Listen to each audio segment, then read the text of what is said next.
अमेरिकेचे माजी राष्ट्राध्यक्ष डोनाल्ड ट्रम्प यांना अचानक प्रकृती बिघडल्याने Walter Reed National Military Medical Center येथे दाखल करण्यात आल्याची माहिती समोर येत आहे. मिळालेल्या प्राथमिक माहितीनुसार त्यांना इमर्जन्सी वॉर्डमध्ये हलवण्यात आले असून त्यांची प्रकृती गंभीर असल्याची चर्चा आहे.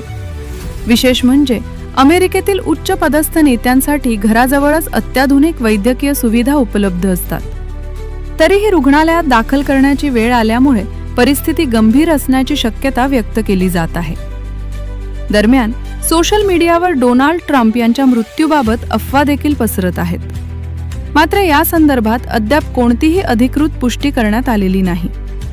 अमेरिकन प्रशासनाकडून किंवा अधिकृत सूत्रांकडून स्पष्ट माहितीची प्रतीक्षा आहे. आंतरराष्ट्रीय पातळीवरही या घटनेबाबत विविध तर्कवितर्क लावले जात आहेत.